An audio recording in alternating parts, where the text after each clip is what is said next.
So the four of you guys, you have a common thing. You all work with Inria, and Inria is doing its best to make the best researcher work in their field with private partners. So I'd like to have your perspective, Mr. Shaw. You're working at Microsoft. You are Director of Commercial Software Engineering, and we might say that you are at the head of the relations with the developers in France. Can you tell us a little bit about your relation with Inria, which has been lasted for more than 10 years, right? Yeah, I think. Yeah. Yes. First, I think that we got to set that perspective of time of that. We've been kind of pioneers in this field since. First, for Microsoft, Inria has been our first partnership with public researchers labs, and for Inria, it's always been the first partnership that time in terms of corporate. So it was really like an exploration field at that time. I'll come back to it later. But before going into what we're doing there, just maybe a few figures about what this joint center that we have with Inria is. So the first number I'll give on that is it's about 30 postdoc or a PhD student per year that goes through this journey with us. It's about 80, a community of 80 researchers that contribute to the IP that's produced there, that contribute to building the community itself. That represents 23 countries last year, if I remember well. So really people coming from everywhere. And I think the last number I gave there is that we are about to defend the 45th thesis inside the joint center. So kind of, it's kind of significant there. If we come about what we've been doing, there are interesting things there too, is that we've been mostly focusing on three things inside the lab. The one is first formal, theoric, and so on. The second topic we've really been deep in is machine learning, artificial intelligence. And the third one has been around computer vision and medical image analysis. And one of the things that is, I'd say, pregnant in that today is that all those things that were pure research 12 years ago when we started, they are today a reality that is applicable in the industry. And that's really something that validates totally this way we've been working with Inria and with others actually, is every invention, technology comes from, at some point, research. You don't know when, but it comes from there. So it's been really a fantastic investment, a fantastic journey. And if I had to highlight maybe a few of the realization of the joint center, I talk about formal methods. There was the proof of the Feld-Thomson theorem that I'm not going to detail here, but that was made a lot of noise at that time. It was a theorem that was I think demonstrated, well, the demonstration lasted from 1963, and we actually proved that the demonstration was real, and that's mathematical, so it's an interesting thing. The second I would highlight is there is a company that was actually here yesterday that's named Econem, whose ambition is to recreate threatened heritage of the world, especially in war zones, for example, and has developed with AI a technology that can actually recreate Pompeii, for example, or Syria. It's impressive, yeah. Yeah, so I think they're still around, so if you haven't had the chance to see that go, it's really fantastic, and it's actually a real spin-off of the Inria. And of course, I'd like to highlight the Turing Award Prize that one of the researchers from the Joint Center, Leslie Lamport, got in 2013, I guess. So lots of things. Yeah, go ahead. No, thank you so much. And I think it's still the beginning because you're still working with Inria at Station F, for example, the world's biggest incubator that's been launched in Paris a few months ago. Yeah, that's the exact bridge that we have with Inria, is that as mentioned, all the research we've made now become applicable in the industry field. And so we want to help that happen for us and for the Inria. So the future might be around that. We have actually launched at Station F, which is the largest campus of startups worldwide, launched about 6 months ago by Xavier Niel in France. And we've announced what we call the AI Factory. So like working with a set of startups that are really advanced in AI, and having the Inria with us is a great advantage. There are students and researchers from the other that will contribute to development of this program. And one other thing I'd like to highlight too there is France has always been a ground of innovation and a ground of investment from Microsoft, and it's also been a ground of expansion of the ideas that were born here. Startups programs worldwide find their origins in what we've done in France, and definitely the partnership we've had with Inria, I said it was the first in the world for Microsoft, has completely shaped the way we work today with many other labs around the world. So there's really something happening around that. Thank you so much. So let's speak now about another French hero. When you speak about data protection, about European soft power, about artificial intelligence, you think about today about Léandri, who's co-founder and CEO of Qwant. So Qwant was also launching a partnership with Inria. Could you tell us a little bit about Qwant, and also what do you expect from this partnership? Yeah, sure. Sorry for my fantastic English first, but it will be okay in France. So, it's charming. Yeah, sure. First of all, Qwant is a search engine, European search engine. The idea is to have a privacy-based search engine, and actually a search engine needs AI, needs a lot of technology, semantic, roles, other things that Inria has done for years. And as just Microsoft said 2 seconds ago, this 12 years or 15 years technology we were in the lab of Inria for many years are actually what we need for today. We need to put that in production today. The good thing is I'm still a startup. We do a lot of things, not just one thing. But we can now apply a lot of their technology today, in the next month, in the next days, in the next weeks, because we can try. We have the right to try. So we will try. And the very fantastic thing is we have seen that big groups like Facebook, for example, when they want to start AI, artificial intelligence, they go to France, they take a beautiful building, they make it clean, and then they go to Inria, they take 15 guys, they put that in the building, and after the day after, they explain that they have artificial intelligence, and they can play Go too, right?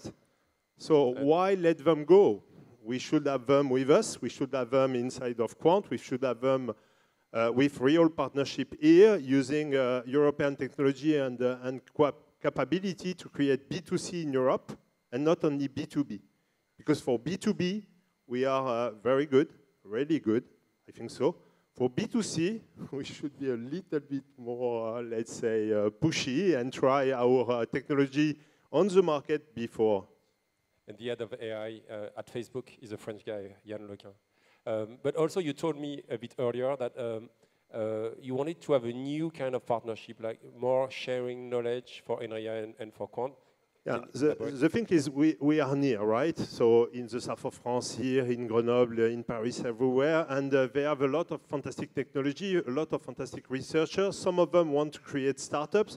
Some of them want to use their patent with Qwant and with others. Some of them want to try to make a win-win situation. So in our case, we just want win-win situation. So we put 5 million euros maximum today on the table for the next 4 years, but 1 million by year minimum. And we hope that we will grow that to 10 or 20 and invest in several startups that we will co-fund with them.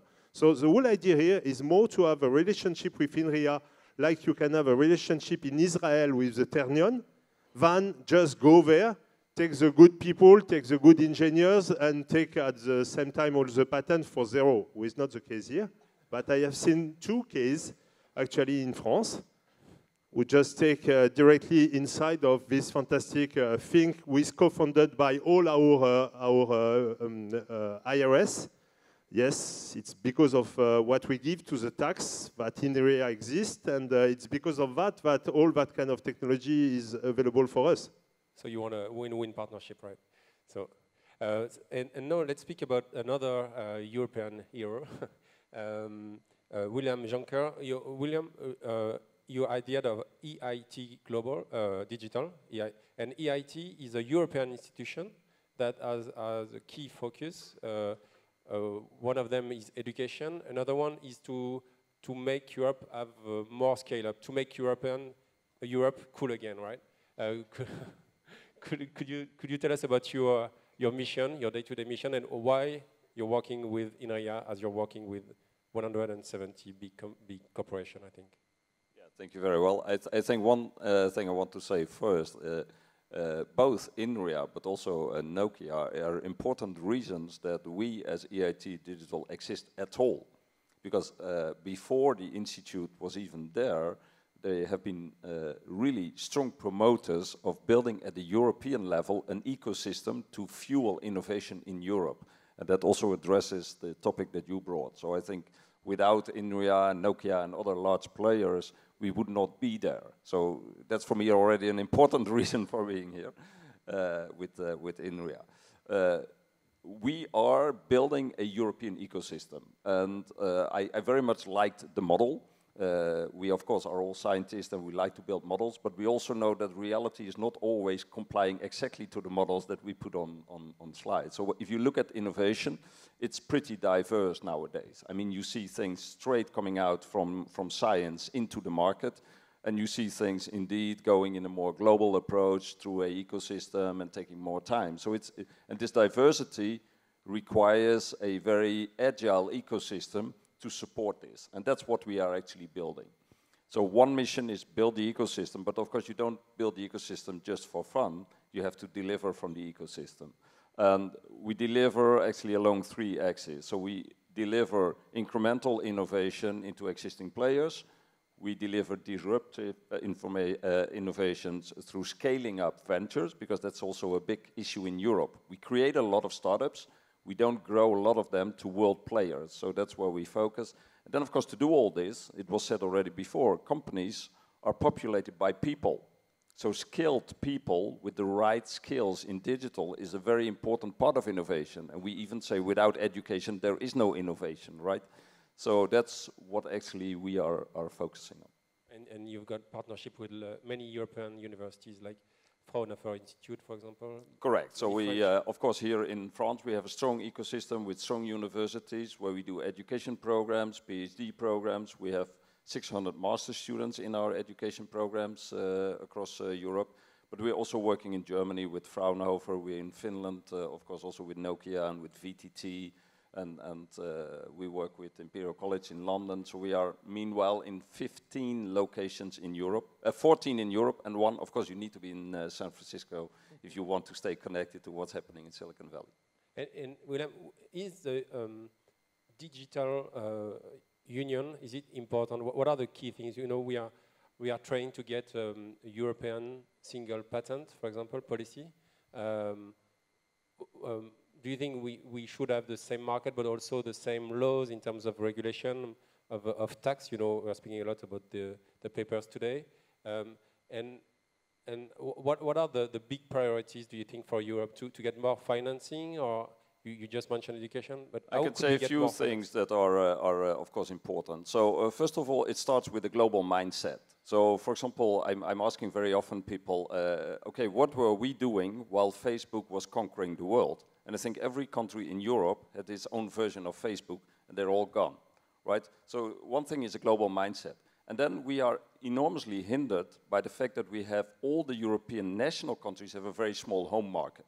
So if you want to play on a global market, you have to outreach from the beginning. And so you have to have this global mindset, but we have to build this digital single market in Europe. And we're working on it, but it should be much faster and going on. Then the other thing I think that we are lacking a little bit is, I mean, you can mobilize money if you have good ideas, and you can attract it from different places. We don't have enough know-how on how to scale up, so that is hampering us in Europe. And we are not good enough in keeping the talent in Europe. So we have a lot of good things that then are picked up and even swapped maybe sometimes into the US. And I think we have to do more here. Margaret Vestager was having a interview with the Financial Times, and she was bashing tech. Maybe you saw it today. I don't think it's the right attitude. It's not about bashing tech. It's making sure that you become a player and make sure the European values are there also in the digital world. That's what we should do, and not bashing the ones that are successful. No, make sure we are successful as well. Thank you so much. Eric, just a quick question on that, because I think you just launched offices in Europe, and also you managed to get money from Germany, from Acteurs. What if you were, in front of a politician, what do you think Europe should take? New measures or more simplicity, or what do you think? Well, I think the idea of GDPR for next year is a very good one. So I will not ask politicians every day for good things. I will just ask them to continue on it and finalize it. Yeah. Because it's a new policy of data, right? Yeah, it's a global position of data for Europe, and that changed a lot of things, a lot. But I will say that I will talk to people and to startups and to all of us, because when we talk about the European market, we always look at the 28 country, or 29, or 27, choose your number. But the truth is, if you look just about France and Germany, you can add Italy and Spain if you want, and then we are above 220 million people with a better income in life than in the US. So more than half of the US with a better income, with more access to the network at a good speed, with a cell phone and very good one. So in fact, with two countries, you are around 140 million people. So think about it like 2 or 3 countries is enough to have a fantastic market, instead of looking about if you can do it for Greece, for Romania, and I have no problem with these 2 countries. I play for them too, and I work for them too. But the point is, think about like this, and in 2 seconds, everything will change. Do you agree, Christophe? And I will say for politics and politicians that it will be great to stronger the way to do something, one company in Europe to acquire talent very easily. Because actually, I open in Germany, I have to open a company in Germany. I open in Italy, I have to open a company in Italy. I will open one in Spain. I have one to open in Belgium. Okay, 28 companies to take care of. It's cool. I will spend less time if I can do it differently. You would prefer just one company, right? Christophe, Microsoft has been helping startups in France for a long time. I think France was the lead country in terms of helping startups. Yeah, I think for us it's very important. And to echo what you just both said, I think, yes, definitely growing the market at the European level is something that definitely makes sense in terms of growing the digital ecosystem, which is actually what Microsoft wants to happen. And that's what I say. Well, definitely, we are the subsidiary of an American company. That's a fact. But Microsoft France is definitely a French company. And we want to really anchor ourselves in the French ecosystem. This is the reason why we did this kind of things with Inria at some point. It's about contributing to the power of Inria and the power of AI in France. That's exactly what wanted to happen at Station F. It's really about making the cake bigger. And we believe that France is a ground of AI because of its fantastic capacity with labs like the Inria, schools like École Polytechnique or INSAE and many others. We really believe there's a strong potential here, and that's why they wanted to be pioneering investing in that, so that I'd love the next Facebook to be a French company, and definitely the next Facebook today is a startup. So let's help them grow, and effectively let's start in Europe. Yeah, and you see that in terms of executives from Microsoft visiting France, right? Did you see a change? For example, when Satya Nadella is coming to France, or I think the head of AI at Microsoft, he came. Do they see France differently today? Or? So I really believe there is a change in France today. I mean, in the past 2-3 years. We've seen that with the French tech. We've seen that with the Station F initiative by Xavier Niel. We've seen that in many aspects, with effectively Inria coming in the kind of technology transfer thing and so on. We've seen that today in a number of startups is bigger than it's ever been in France. And of course, when our exec realized that, because it's not something you obviously see from the other side of the ocean, that's true. But when they come here, especially we had 2 of our top execs coming in Paris in the past 3 months, they were astonished. And I can't disclose at this stage anything on the future, but they got back the other side with very deep ideas about what they want to do with us, and there are many things they want to do and invest again in the country. Wow.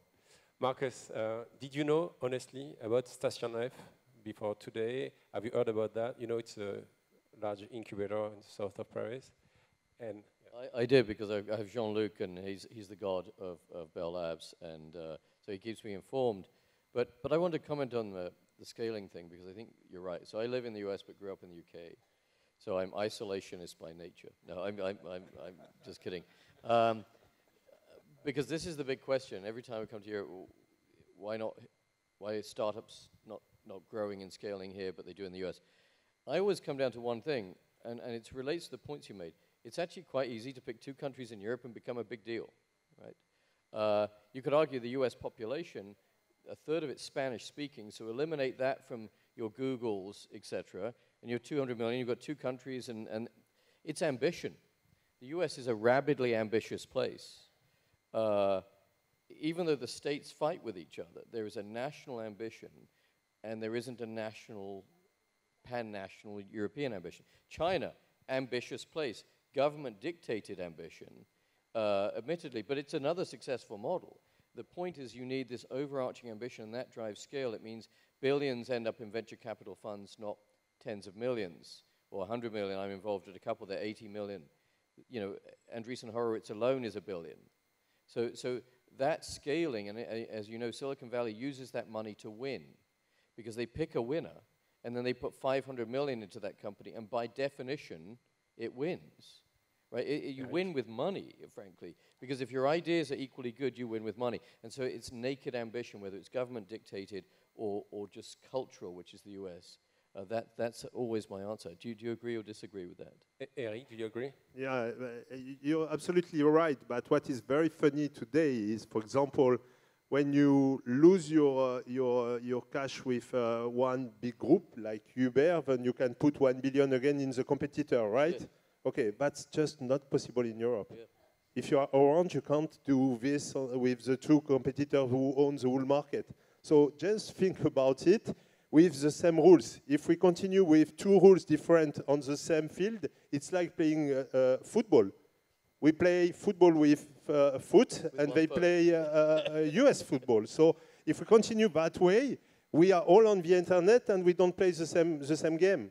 It's not the same game. So why you put 1 billion where you can play with 1 billion on one competitor and 1 billion on the other?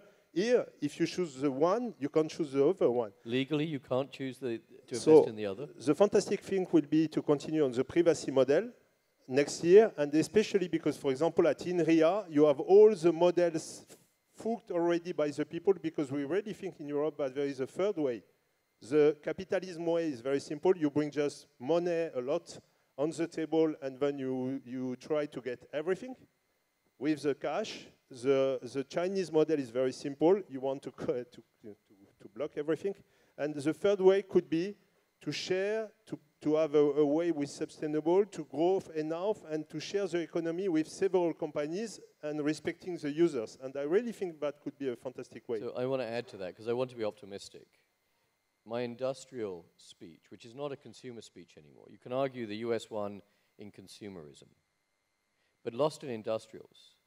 There aren't many industrials left in the US. So more industrials, car manufacturers, airplane manufacturers, space companies in Europe. Obviously, China has industrials. I would argue that if the next phase is about industrial automation, then Europe stands a chance, actually, and it's not so much, although I do like GDPR, and I do think there's a rebalancing in the consumer space, so I think that's good. I actually think the revolution is on the industrial side, and if Europe behaves as an industrial base, much more than the US is now, more than Latin America, it could win in the industrial revolution, which still needs money, but then the money comes from profitable industrials who are already global mindset. There's no industrial, there's no BMW that only sells in Germany and not in France and Romania, etc. So I think it's a naturally global mindset industrials that might be the way this comes back. But I agree that data privacy protection is part of that, but I just think industrials might be the way forward, and the automation of that. Sorry, if I just want to add on top of that just a few things. One is that I don't think the games are done, even in consumer. I mean, just for two reasons. Why? One is imagination of people. I mean, the next Facebook is probably in the mind of someone today with a service that nobody expects, definitely. And the second one is that there are a set of technologies just ahead of us today. I'm thinking AI or quantum computing that definitely will change the game and open extraordinary number of new opportunities there. And as a final word on that one, and say our CEO, Satya Nadella, said something that personally hit me. He said, this industry does not respect tradition. It it respects only innovation. And that's the truth. And I think the game is never done in this industry. It's Willem from EIT Yeah, Digital. I would like to add to that indeed. I mean, also when I see what Europe is going, where are the chances for Europe? I think, I mean, there's two areas where Europe really has a very good chance, and one is digitalization of the industry, because Europe has a good industry footprint, automating that, bringing that further. You have to do it clever, by the way. You do not have to disconnect the control layer from the implementation layer, because then you become very volatile, so to say, because others can put control layers on top of it, and then you get these platform economies where Airbnb runs a hotel chain without having the infrastructure. I wouldn't give up completely on consumers. I mean, Booking.com is a good example of a very successful European consumer platform, so that it is possible. And the other area for me is healthcare. Because if you look at the healthcare system in Europe, if you look at the broadly accessible healthcare system, of course there are pikes in other parts of the world, but broadly spread, top quality healthcare is available in Europe. And it's enormously expensive. So there is a lot to be gained there in terms of time, but time is not the only driver for innovation. Money is the other one, to really improve the healthcare platforms, and I think that can be an export product even for Europe. I agree. I would just say I consider healthcare an industrial. Okay. Meaning because in the end you're taking a service from a major industrial player, and they're providing the automation service. Exactly. But I agree, Booking.com is more of a conventional consumer play. Yeah. Yeah, and I saw an app just created with the help of the NHS in Great Britain, which is just amazing, saves money a lot. But would you say that, like Marcus, that Europe is lacking a little bit of ambition? What's your? Do you think? Because I saw. Well, I mean, I don't think there is guy. a lack of ambition. I mean, ambition is one thing. Having a plan is one thing. But I mean, making a plan is the easy part. Successful execution, and you see that the ambition is there, but the successful execution, there's so many hurdles that indeed, I mean, it's very hard to mobilize all the people behind common goals to get the critical mass. Because I do agree, it's firepower in very, very many cases. And I was in Philips before. We had the best technology, and the Japanese went with a video recorder that conquered the world, because there was more firepower behind it, and you push it through the market. This is how Blu-ray pushed out HD DVD. It was firepower. It was Sony that put a lot of money behind it, bought some studios, and there you go. So very often, it's not the technology, it's the firepower, and in Europe, you are unable to mobilize enough behind it.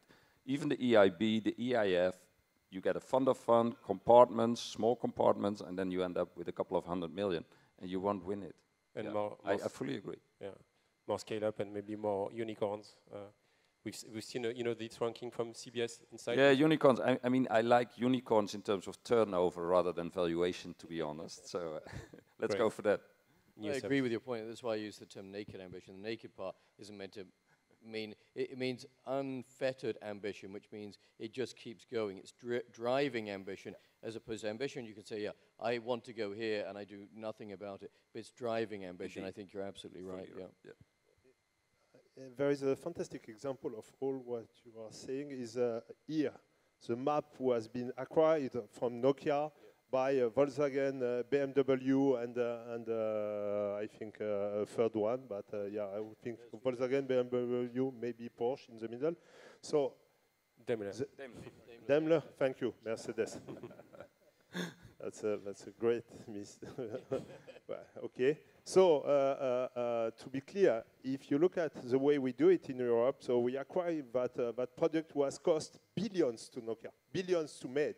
Billions to Nokia, billions to the European Commission, because you need to launch satellite to make the photo of the world. And the good news for all of us, 99% of Google Maps is based on what we do with our satellite from the European Commission that we send online. So the point is, when we do something like that, we acquire something like here with 3 of the top most important players in the car industry. That's great. But just think about the fact that they give part of it to the B2C to create something like an European map. But nobody thinks about that, because the industry thinks about creating something for the industry. The startups try to make things on the B2B to sell it to the industry. This is Europe. We should change a list of things, for example, to create B2C, create startups who works with the industry, and the industry working with startups to expand the capabilities they have already and all the products they have for the consumer market, instead of letting 4 platforms taking care of it. And if we do that, everything will change like this. Like this, because to create a Google map tomorrow, it's very simple. You will see, I will try to prove it with Qwant, but it will be so more simple with Qwant plus Daimler, plus BM, plus Renault, plus Peugeot. That's so more simple to do. Yeah, I think it's a very passionate debate, and it's extremely interesting. So maybe we are close to the end of these 2 days. If you just want to add a very quick sentence, each of you, maybe an optimistic one for the future, and then Jérôme and François is going to come. Christophe from Microsoft. So definitely for me, I think that research feeds technology, in that this collaboration we have with Inria in this joint center is just the promise of the future. And I mentioned quantum computing and things like that. That's where we're going with Inria, and we believe it's only the beginning of the story. For me, if you want to see incredible things, the future, and imagine it, just go to see what we will do with Inria, because we have started already programs that I want to push in the next week and in the next month online, and I'm quite sure that you will be astonished at what Europe can do. We'll have a look. Yeah, so we discussed about areas that are interesting, and health is one of them, and I saw some impressive presentations yesterday also based on health. So my wish is that Inria contributes to the European health system so that in 50 years I'll be here again, still very healthy. It's quite good. Hard to beat that one. Yeah, I think it comes back to seizing the opportunity for the Industrial Revolution. This Industrial Revolution will happen in China by government mandate, but could equally happen in Europe. And that Industrial Revolution is probably more portable around the world than the Chinese version, which will be mandated and restricted and maybe not entirely secure. So I think that's a huge opportunity, and if we have the ambition to go after it, I don't think there's anything stopping us. And it is a case of marshalling large resources and going despite all barriers, and finding the 2 countries where you can nucleate and going big, and learn to go big again. I think the European imperialness needs to be rediscovered in a commercial way, I think. Go big again. Thank you so much. Thank you. Thank you. And Thank you.